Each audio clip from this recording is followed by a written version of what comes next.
Well, hello and welcome to glennzb TV for Friday, the show that puts glennzb up your Periscope. I'm bringing New Zealand to the world and the world to New Zealand. That was quite a long pause. I overdid it there. Where's the damn bucket? Now, this story on glennzb TV it's kind of been ruined by the fact that they've found the bucket. Because I've got a lot of props prepared for this story. One of these yellow buckets. We remember we talked about this on a previous episode in Wellington's bucket fountain. That picture actually makes it look quite a lot more spectacular than it is. But as you will see, even from that picture, the water doesn't really go from one bucket to the next. It just sort of goes all over the place and it doesn't really work properly, as we've discussed. Anyway, somebody made off with one of those yellow buckets and the hunt has been on. Somebody else says it's amazing. It's not amazing, it's stupid, but I guess everybody's entitled to their opinion. So, can we just... It's turned up, apparently. Somebody's tweeted a picture of the bucket next to the fountain back. Can we just... Did somebody kick the bucket? No. Look, whose show is this? I will make the jokes that are now out of date because they found it. Let's just pretend they haven't found it, and then we will try and find it. So let's look at Wellington from a distance and just see, can we... The bucket must be somewhere. Can we see it there anywhere at all? No. Can we look at...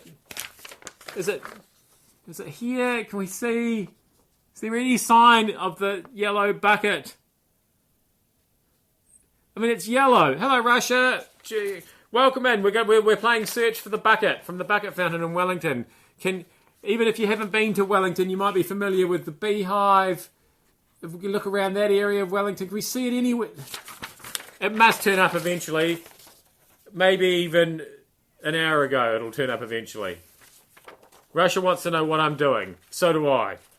Hey, another story that we did earlier in the week where Otago students had not been arrested or gone to hospital that much, even though it's orientation week.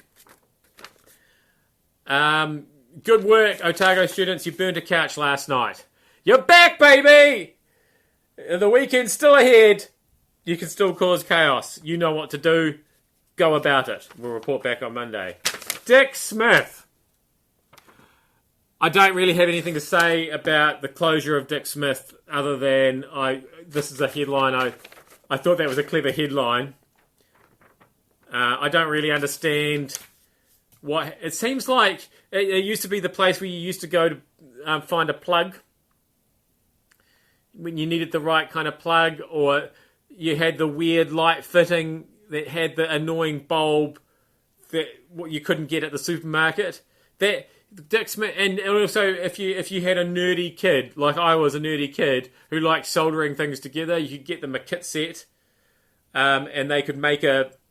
I remember making a thing once that beeped when the bath water got to the right height. So you could set the bath running and go away, and when you heard the beeping noise, you could come back. I made one of those once. I don't know what happened to that. Anyway. So that's that. I think they went away from that and they just started selling TVs and computers like everybody else. And then they tried to sell them cheaper than everybody else. And then suddenly they weren't making money. Is that what happened?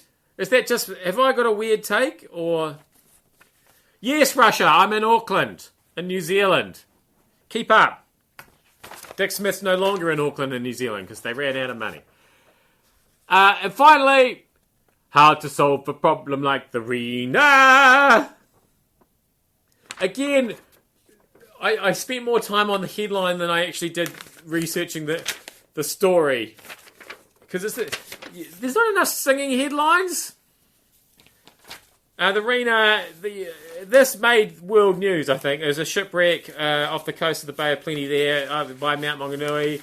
And there was an oil slick, and all the containers fell off, and then that broke up, and then it sank, and they've been sort of trying to salvage stuff, and now they don't know whether they should. They're announcing today what they've decided to do, I think. And, if I was in charge, given the choice between trying to get rid of it and just leaving it there, I'd just leave it there, under the water. But I am fundamentally lazy that way, and I am a big fan of just leaving things there. Until somebody comes along and says, why is this there? Why hasn't this been put away? And then I'll say something like, I was just getting to it. Even if I wasn't, I'll probably still just say that. And I don't think they believe me when I say that I was just getting to it, but I still say it. It's hard living with glennzb, but thank you for having him up your Periscope. I'll see you back here again on Monday. Who knows how clever the headlines will be then.